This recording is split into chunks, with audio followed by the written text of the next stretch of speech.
Maatiin nagaa jenne, waatiin nagaa jenne, warri nagaa jenne, biyyi nagaa jenne.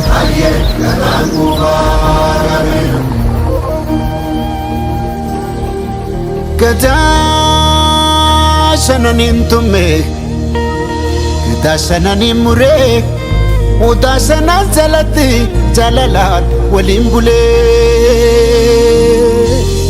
Kan daraaf hin dhaabbanne amaanaaf cubbuu nyaate. Hundumaa danda'u tuuta firratti baate saba garaa bal'atu saba garaa galaanaa Oromoo lammii kiyya kotba irreecha baanaa.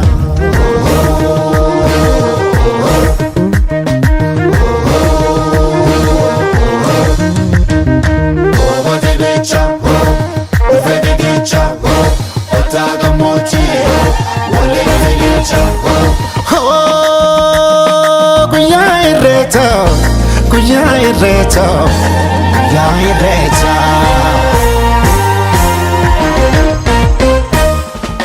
Oromoon turuu faayaan babbareedani ijoolleen abbaa gadaa wal keessa arreedani guyyaa dardaraa dubree jaalalaan walii sirbu guyyaa garaan hammaatee wal biraa sokkuu jibbu.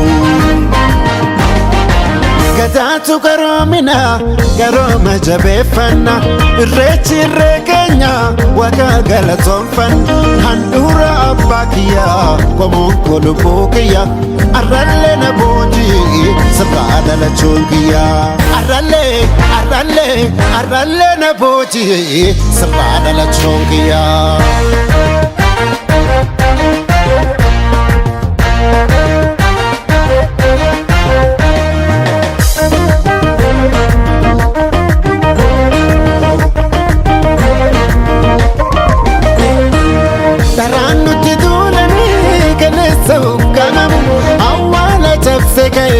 Dhugaan hin agoogamu dharaan nuti duulanii kaleessa huqqamamu awwaala cabse ka'ee dhugaan hin agoogamu. Yeroo nuti mootullee rakkoonsa rakkoo dhalte yeroo nuti mootullee rakkoonsa rakkoo dhalte irreechatti deebine dhugaan batte deebite irreechatti deebine dhugaan batte deebite.